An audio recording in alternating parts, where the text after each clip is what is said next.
Hi guys, I'm Paul Pluter and welcome to Archie Luxury Corporate. That's right guys, this is Archie Luxury Corporate. This is the first half-hour video I am commissioning, and today it's discussing my ultimate GRAIL watch.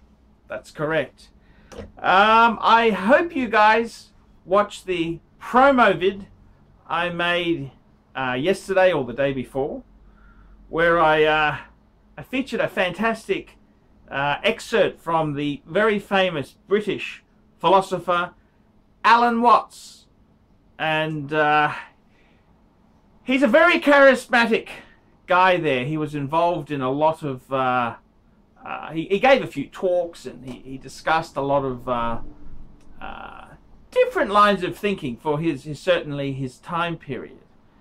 And I really love his speech on dreams there, where he gets you to think what happens if every dream could come true, and every time you went to bed you could cover 75 years, which was the average age of people live to. And I started off that as a promo video because I wanted to talk about my favorite GRAIL watch of all time, which is the Patek Philippe, the WorldTime reference 5110. And as you know, that is my particular Patek Philippe. So let's take a quick squizzy at this watch, and let's continue the discussion on this piece.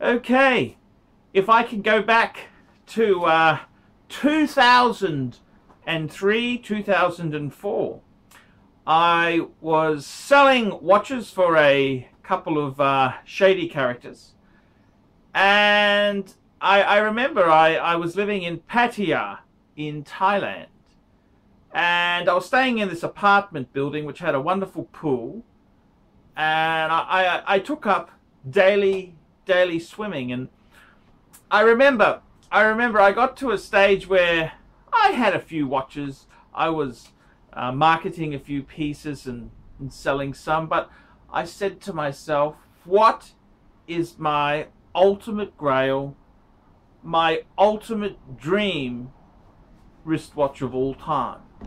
And I very quickly came up with that it needed to be a Patek Philippe. By this stage in 2003, 2004, I had already owned a 3919 Patek Calatrava. I bought that in 2001, I believe, and I'd sold it. And I'd had a few Pateks. I'd had a few quartz Pateks as well by that stage. And I had been, because I was a somebody who had I used to get the wonderful Patek Philippe magazine, because I had the 3919, because when you own a Patek Philippe, it then allows you to get the wonderful magazine. And I remember very distinctively, in 2001 they had this was in the spring, which is actually my winter version. Patek Philippe magazine number 9 arrived, and they had a wonderful spread. They had a wonderful spread on 2 magnificent Patek Philippes, and they were the Patek Philippe Travel Time. That was the 5134, which was a manual wind, and the Patek 5110 WorldTime. And I remember thinking to myself, if I could have any wristwatch, this was complete, just fantasy, just absolute daydreaming. What would I get? What watch would I want? And I started off the process by saying, well, I'd really want a Patek Philippe. I dismissed Lange and AP as too gaudy.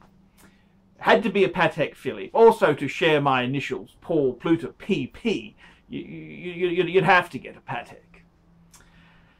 And then I thought about, what model do I really want?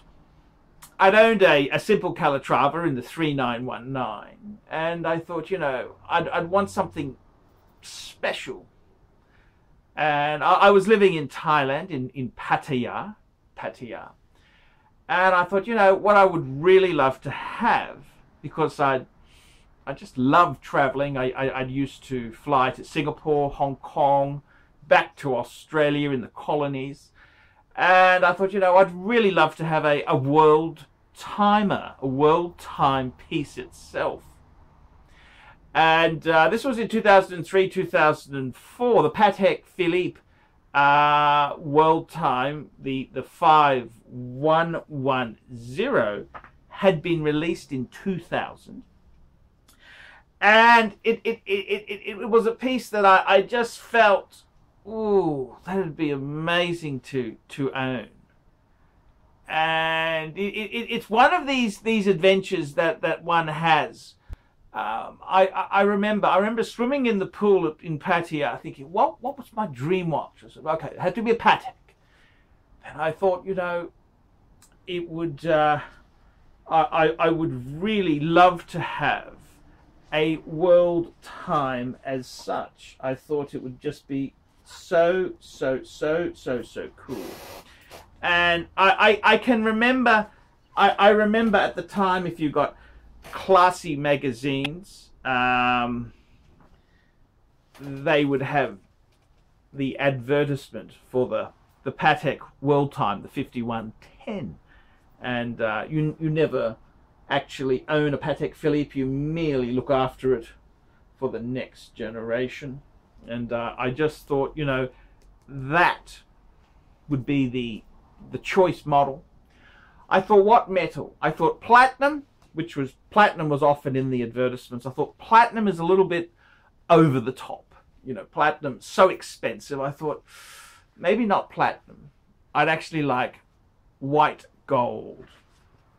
And that became a, in 2003, 2004, that became, I remember writing a letter, an email to my brother, where I said, I just very subtly said, you know, one day I hope to get a Patek Philippe WorldTime. And of course I was referring to the white gold 5110. And that was kind of that age. How old was I? Well, I was born in 1972. So 2004 would mean that I would have been 33, 32, 33, because my birthday's in October.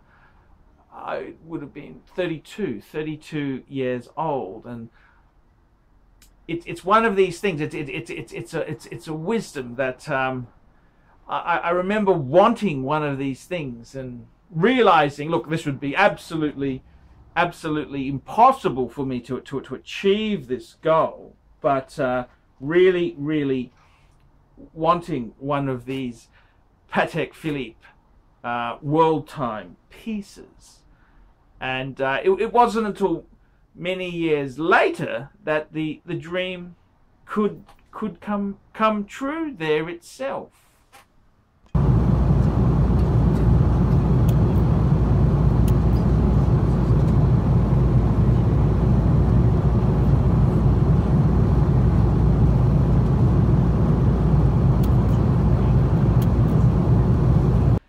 And the WorldTime to me has always had a wonderful history there. Again, thanks to my my long subscription to Patek Philippe magazine, I remember I got this particular magazine. When did I get this? I got this in autumn 2004, and they had a fantastic spread on Patek Philippe WorldTime pieces, and this spread here discussed the rectangular 515, which came out in 1937. It discussed the reference 542 in 3738, and it detailed some very interesting pieces. The 1415, which was a chronograph WorldTime. It then covered the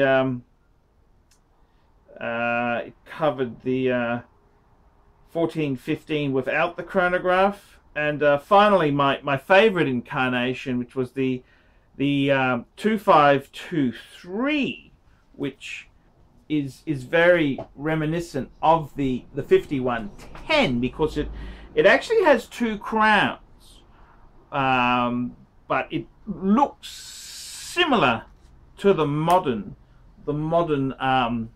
5110.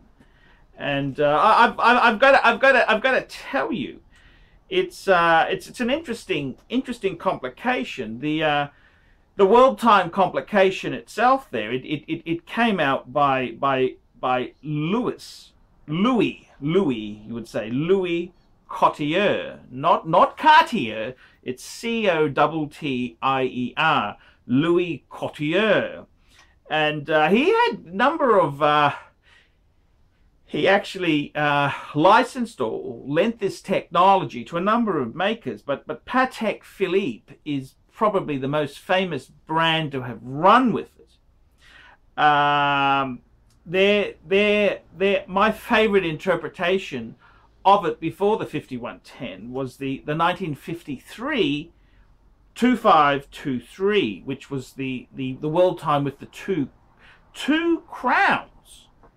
The second crown was actually replaced by a pusher in year 2000, when Patek Philippe released the 5110.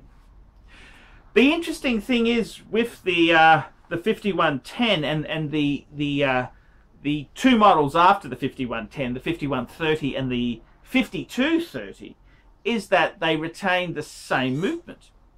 They use the Patek Philippe 240 base, which the 240 base itself there came out in the late 70s. It recently celebrated its 40th anniversary. The 240 movement is what powers the perpetual calendar 3940, a legendary Patek Philippe. It's used in a number of Pateks, including the legendary Nautilus 5712. The 240 movement in the WorldTime is a HU designation, which is the designation for the WorldTime complication. The movement itself has 33 joules. It has a 48-hour power reserve, and interestingly enough, it has a beats per hour. When you explore wristwatches, mechanical wristwatches have a rating of beats per hour. The WorldTime itself is actually 21,600 beats per hour. Most modern watches are about the 28,800 beats per hour, and things like a high beat movement are about 36,000 beats per hour. So it's interesting that Patek Philippe uses the 21,600 beats per hour movement, which is the 240 HU. The movement itself, it is only 3.88 millimeters thick. That's the height of the movement. It uses a 22 karat gold micro rotor. It's the little mini rotor that spins to charge the watch as such there. The movement itself features hours, minutes, a world time and a day and night 24-hour time indicator there. So that's the features of it. Interestingly enough, the WorldTime does not have a seconds hand, which is it's a peculiarity of the 240 movement. Some 240 based Patek Philippe's do actually have a sub-second, but that's not something which is present in the Patek Philippe WorldTime. The pieces themselves there, it's a very interesting situation. You have the 5110, which came out in year 2000. It was a 37mm, that's the diameter. It was a 37mm. You had a choice of either rose gold, yellow gold, white gold, and platinum. The 5110 was replaced in 2000, around 2006. It's like a lot of Patek releases. They still have a bit of overlap where dealers would have stock for a little bit longer at times. The 5130 replaced it in 2006, and it ran until 2016. The 5130 was 39.5 millimeters, so 2.5 millimeters larger than the 5110. Interestingly enough,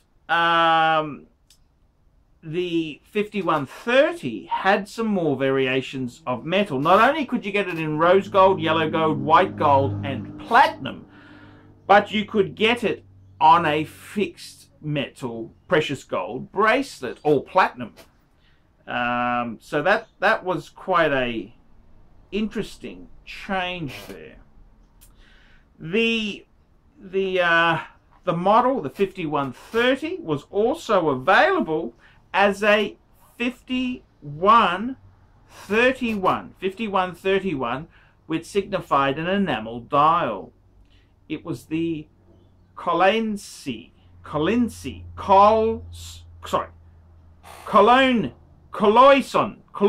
enamel dial, Cologne enamel dial. And this basically was a hand-painted map of the world, or different variations of a world map there. Each one is said to be slightly different because these are hand-painted. The 5230 was actually replaced in Baselworld 2016 by the current model, which is the 5230, which is a very interesting piece in the sense that it is a 38.5mm case, so it's actually moved back. The 5230 is only available in rose gold and white gold.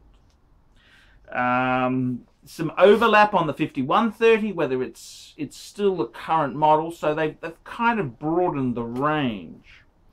The 5230 itself there had a significant styling change with the case changing. I must say, out of the three models there, a lot of people have said that the guilloche dial on the 5110 is the best. That's the best guilloche. The 5130 is probably the best size for a larger guy or a more modern context at 39.5. And the 5230 is probably the best all-round size, although many people are disappointed the 5230 got rid of the crown guards for the crown, and they've changed the styling of the case lugs. So many people are saying the classic version of this modern WorldTime. So basically this is a piece that was dropped by Patek after the 2523. It's been many decades of absence. The 5110 is probably the it's probably the most sought after of the World Times. That's not to say there's anything wrong with the 5130. The 5130 is probably the most prolific. It, as I said, it also had precious metal bracelets available for it as well as the enamel dial variant, the 5131. So in many regards there, the 5110 is probably the most collectible, because it's the fewest of those three series, the 5110, 5130 and 5230. The 5110 is the version which was produced in the least numbers. If you consider the 5230 will continue for many years and will surpass the 5110. It was made from 2000 to 2006, whereas the 5130 came out in 2006 and went on to 2016, not including the 5131 variant, which is still available. The collectors, I think they're all quite a beautiful piece there themselves. They're all very, very beautiful. I think if I was prices of 5110s have shot up, I think the bargain buy at the moment would have to be the 5130. I think that with the biggest size, although some are saying it may be a little bit too big, and that's why Patek brought it down a notch, I think it is still going to be a highly sought after model there. I don't think there's ever a dog in the Patek range there. I mean, that's really not the case with this brand. But I would say myself, the big thing with this model here is, I think each version, the 5110, the 5130, the 5230, they are all unique. It's very easy. I own the 5110. Naturally, I was drawn to it because that's the model I wanted in 2003, 2004. When I was swimming around that pool in Pattaya thinking, if I could have any watch in the world, it was a 5110. So the choice was simple. However, the 5130, I think, is not substantially, sometimes you can get them for similar money, slightly more money than a 5110, but not a lot more. Some people are saying the 5110 has the investment potential because it's still a modern size, being 37mm. It's got the best guilloche, the best hands, and it's got the best font for the countries around the dial there. So there's a lot of debate over which one is the best, but they're all pretty spectacular. Any Patek Philippe WorldTime is an amazing piece to have there. And I definitely do love my piece to death there itself.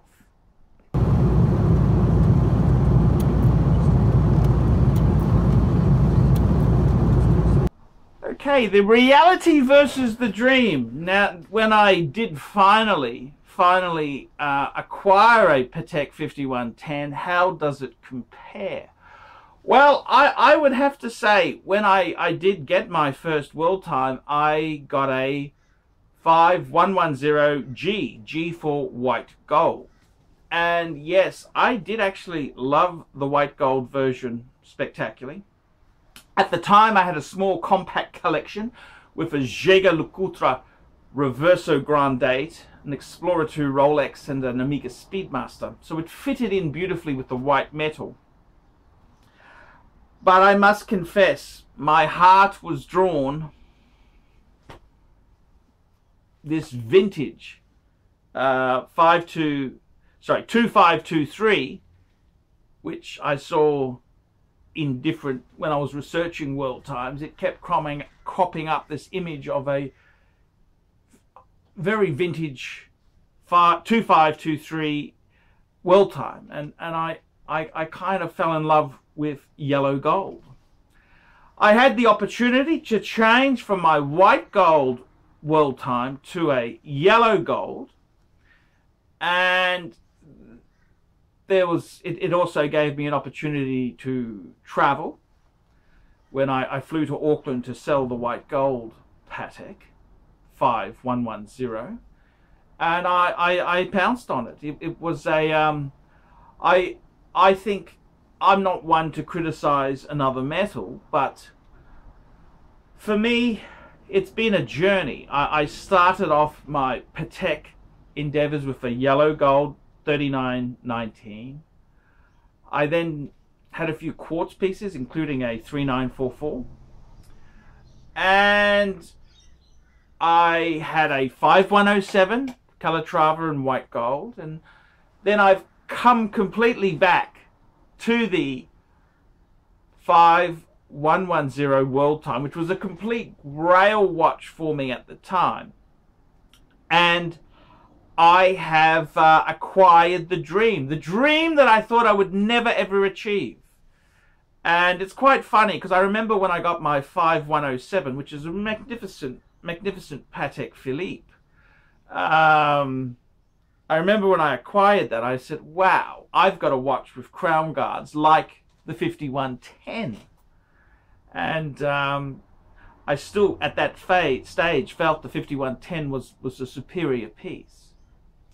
So owning it, how has it gone? Well, it's been a great journey itself. It makes up for my silly mistakes of selling certainly vintage Rolexes. I've owned a lot of vintage Rolexes and sold them and flipped them. Owning a 5110 says, well, yes, I've done silly things, but impeccable choice, impeccable choice. So in that regards there, I do love my 5110 in yellow gold. That's not to say there's anything wrong with the rose gold or the white gold. My absolute exotic metal, which my good friend Descartes owned, is the platinum version, the 5110p, the platinum version. The ownership experience with the watch has been very good. This watch is the first Patek Philippe that I've owned which has the 240 movement, which is a legendary Patek movement. It also has the Patek Philippe, the 18 karat gold clasp, the deployant buckle. The deployant buckle. So not only does it have a tang in precious metal, it's actually a deployant buckle, which Patek reserves for their... You're getting into a very big level when Patek adds a deployant precious metal buckle on it. So in many ways, Patek pegs the WorldTime as more advanced, more expensive than, say, a annual calendar Patek Philippe, which I have actually owned a 5035. So I think the piece itself is amazing. I am greatly humbled and honored to own such a timepiece itself there. And I must say it's a piece which to all intents and purposes is my GRAIL exit watch. Before I had the WorldTime, I had a solid gold Submariner, and I was always yearning to get back to a Patek Philippe. So in that regards, I even though I did love the solid gold Rolex Submariner, I must say the solid gold WorldTime is a great step up in my opinion. I think a Patek WorldTime is a step up from a gold sports Rolex. The ownership experience itself has been very good. It's a very interesting complication to have the WorldTime, which allows you to see the time all around the world at a glance.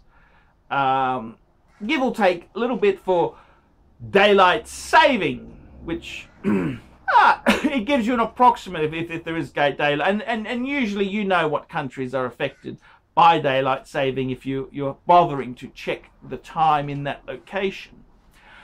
how are service costs on the Patek WorldTime itself there? And that is a very good question. I decided to get my WorldTime serviced. I got a piece which is from approximately 2003, 2004. Similar time to when I was lusting for a WorldTime. And I don't have service history on the piece, so I've decided to get it serviced by the manufacturer, which is, doesn't get better than that. I flew to Hong Kong to personally deliver the piece to the Patek Philippe service center in Hong Kong. And I must say, the service costs are quite reasonable. In the past, I had serviced a Royal Oak, a 14790 ST, a Royal Oak 3-hand and date, very simple automatic type watch, and the costs were astronomical. Whereas on this WorldTime here, I was quoted about $1,200 US for a full service of this piece. The interesting thing is, when they looked at my piece, they said, we can polish it, but sir, your piece is in such good condition, we would highly recommend not to polish it. We would just leave it as it is. And I think that's a sensible decision. The thing with the WorldTime that I love about it is the fact it does not have a date. I do not want a date on a Patek I own, because I don't actually wear the Patek as an everyday piece. So I wanted a piece which could be very easily set. So with the WorldTime, it's just a matter of pulling the crown out, setting the time. Yes, you've got to set it in 24-hour format, because the piece does have a day-night function, which is part of the WorldTime charm. And I must say, this is perfect, because you can easily set it, wind it, put it on your wrist, and off you go. So my honest opinion on the WorldTime is it's a fantastic watch. I absolutely love it, and I think this is it. I will never sell this watch unless I'm in very, very difficult personal circumstances. So the Patek Philippe, the 5110 WorldTime, what do I think of it?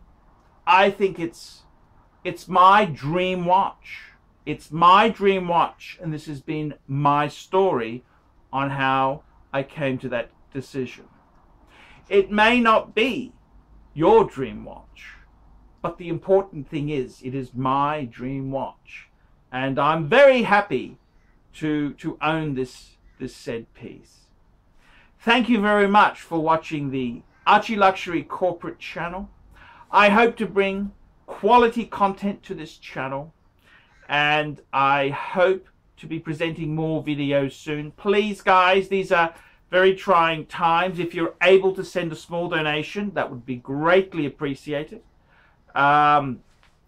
Unfortunately, due to my starting again from scratch on this new channel, Google ads have not kicked in yet, and it is a struggle. It is a hard struggle. So if you are able to send a small donation, I would certainly greatly appreciate it. I'm Paul Pluter, presenter of the ArchieLuxury corporate channel. Please like, subscribe, and tell your important corporate friends about this channel. And don't forget, press the bell when you subscribe so you can be informed when I upload new videos. Thank you, and let me know what you guys would like me to review in coming videos. See you later.